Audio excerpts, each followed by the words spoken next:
through and affected, and it's sort of like this is life. Life is ever flowing. Life is ever changing. The point isn't to try and define it as I know, but it's more to, and this was the realization I had, is it's more to seek.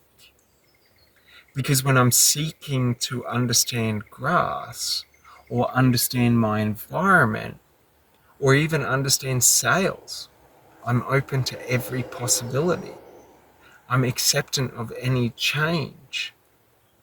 And it's a funny thing, because for so much of my life, I've had the two mixed up, where I thought seeking was a path to knowing, but I now understand that knowing is a path to seeking. Because once I try and know, I realize I don't actually know and I don't understand, so I must seek for more information.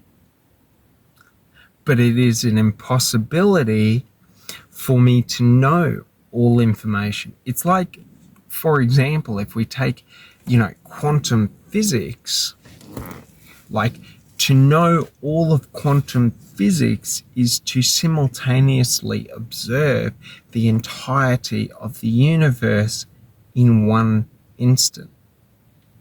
Like, that is impossible. Nothing, like, not nothing, but like nothing we can ever think of right at this point in time could ever comprehend or even extrapolate that amount of data, or even, have the sensory input to be able to observe that amount of data.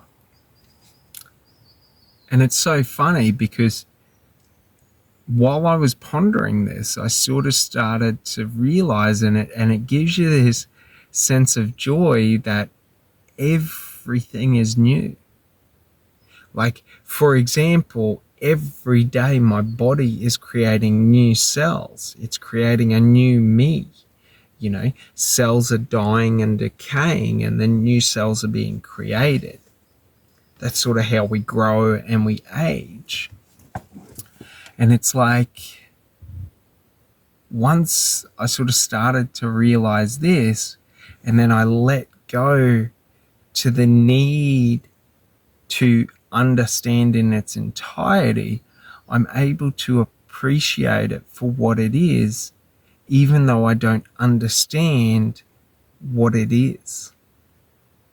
So it's sort of like, if I don't know what sales is, I'm able to observe and appreciate every aspect of sales. But if I try and say I know what sales is, anything different to what my belief on what it is wrong. And it's a funny thing, because we think about this in terms of religion, like, and religious practices and religious dogma is like, and canon is like, the Christians say that the Bible is God's will and word and testament. The Muslims say that the Quran is, God, Allah's will and testament, and the truth and life in entirety. And it's so funny, because then we become restricted to, my experience of life can only be through the Bible, can only be through, the Quran. In the context of, like, if I believe in the Bible 100% as being 100% factual and truth, then that means that God made the universe in 7 days. And it's like, you know what I mean? Who could ever know that? Like, we don't even know what the entirety of the universe looks like. Like, I've never personally seen a depiction or a picture of the entirety of the universe. Like, I barely understand the universe even outside of our galaxy. I don't even understand our galaxy, because there's something like I think it's 10 billion like solar systems in our galaxy or something like that. Like it's an immense number.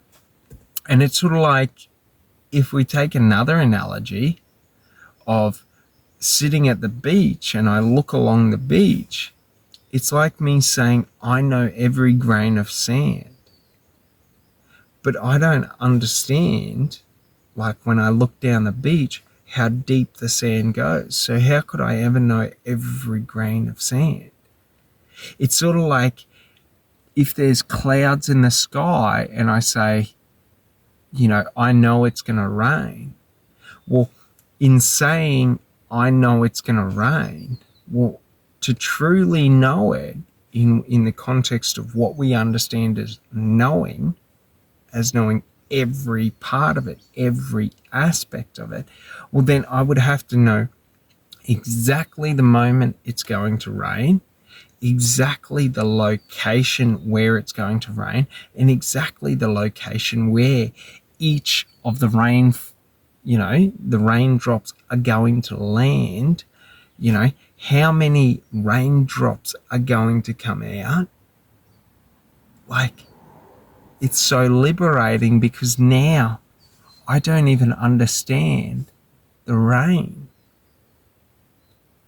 And it's so beautiful because it's through this realization that we lose connection to our ego and sort of drop the masquerade of our ego, which wants to say we know and understand everything, which is very, very funny because it's sort of like after I was sitting there and pondering this and sort of coming to this realization, everything around me sort of became magical. It's sort of like seeing in color for the first time because I don't actually know what anything I am looking at is. Do you understand? Like everything is new to me. And it's funny because this is a sort of a form of meditation where we're sort of, because essentially meditation, what we're trying to do is let go of the ego and our conscious awareness and sort of become present in the moment.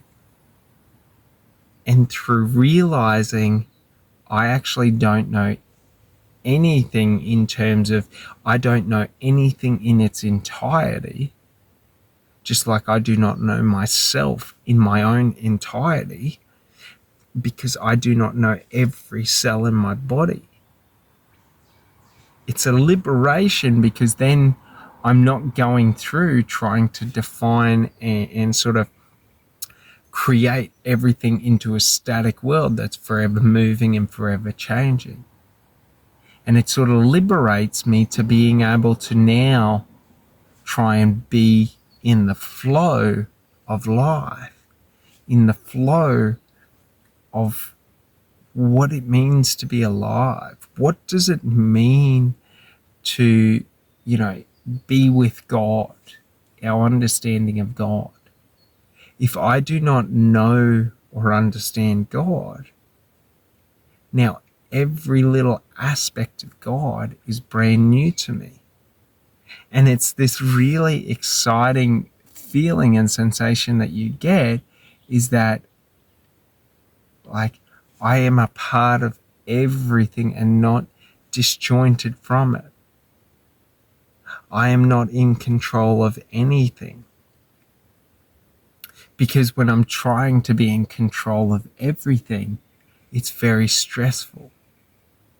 It's very, scary in the context of, like, there's so much unknown in life. And it's sort of when I realized to let go of that desire to claim that I know, I am now liberated to experience everything that I do not know. And this is sort of the difference between knowing and seeking, is that in seeking, I understand that I only know what I have experienced, but I don't even know what I have experienced in its entirety, which is so liberating, because now the pressure, well, is off me to be the one in charge. Now I am able to experience everything around me as if I am experiencing it for the first time. And Sadhguru talks about this and uses an analogy of walking blindfolded through the forest. If you walk blindfolded through the forest and cannot see, every step you have to do with maximum attention, like an intention. Whereas when I see where I'm walking, I tend to just walk without observing or seeing anything around me. Because I've said that these are the trees, these are the grass, this is the dirt path, these are the birds, these are the insects. I know everything. But when I know nothing, every step is a mystery. And it's through this experience that I'm really able to sort of let go of my ego. For example, in all that I'm telling you now, I do not know. So in that, I have lost my ego, because my ego wants to know, wants to claim I know everything.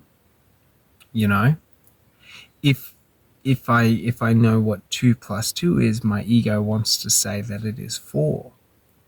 If I do not know what 2 plus 2 is, my ego is no more. Because my ego cannot exist outside of knowing.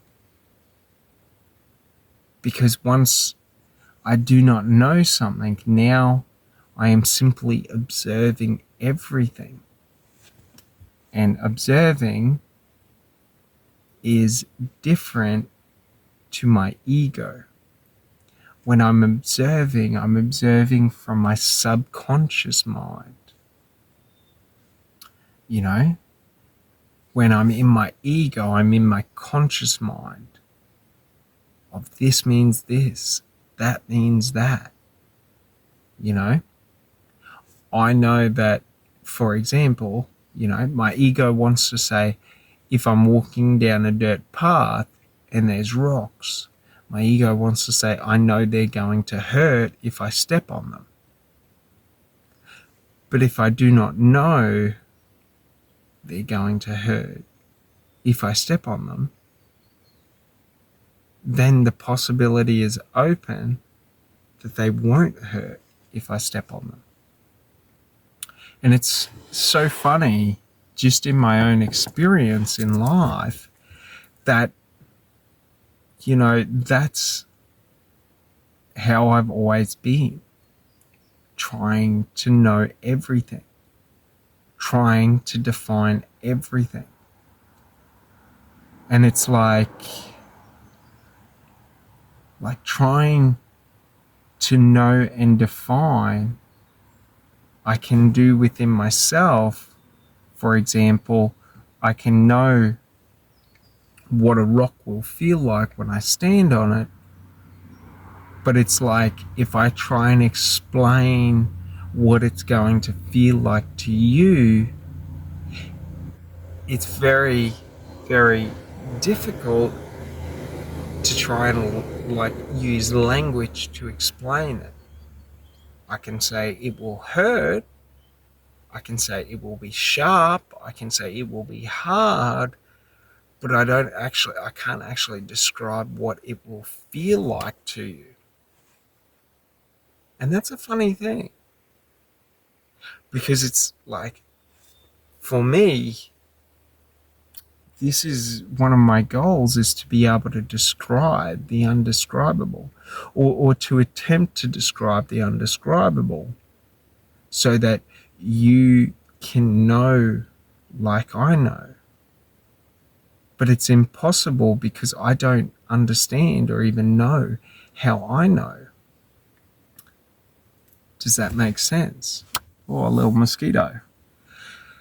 But it's sort of like, when I let go of needing to know, then I'm able to describe, with this understanding that I don't actually know. And it's very, very funny, because the more I've come to understand about life, in terms of, everything about life and spirituality and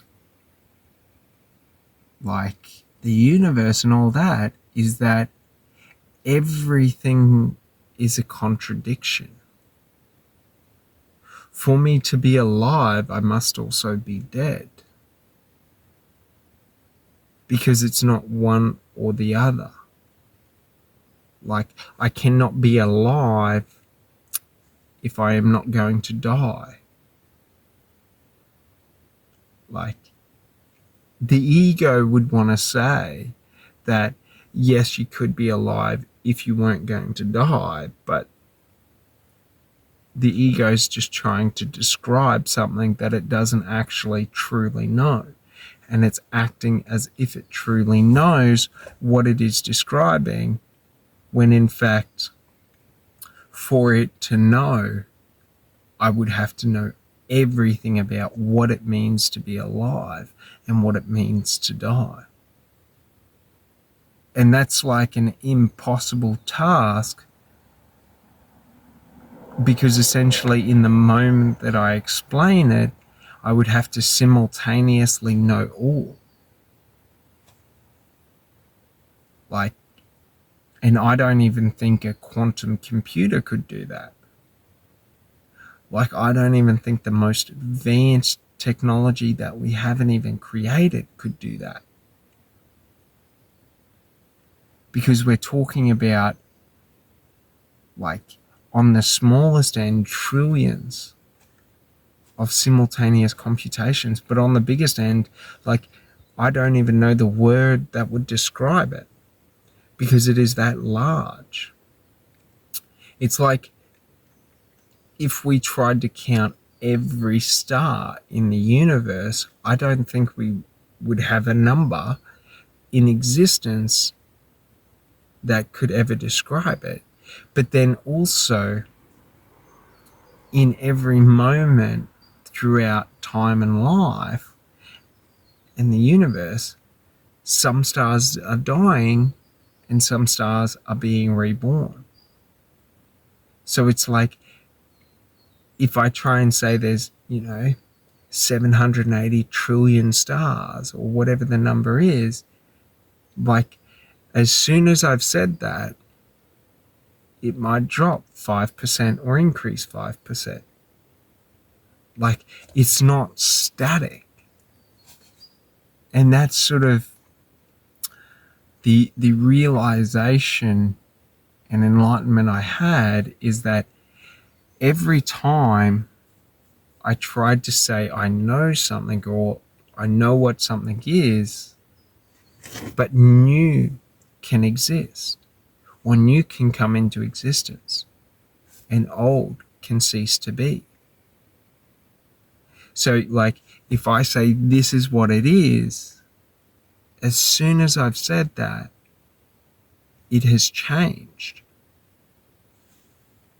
So as soon as I say, the wave will break in a specific place, like, you know what I mean? It won't break in that exact place. Because, like, the smaller we get in terms of the more we try and define, and the more we sort of refine and niche and focus our prediction. So like, for example, I could say the wave will break in a 10-meter radius, and I would be quite accurate. But when I get down to the millimeters, like, it becomes impossible, because where does the break start and where does the break end? Like, who knows? So it's like, for example, like, I can't even describe it. Like, it is so difficult when you try and actually describe something truthfully. Ooh, got that little fella. Truthfully, because it's like,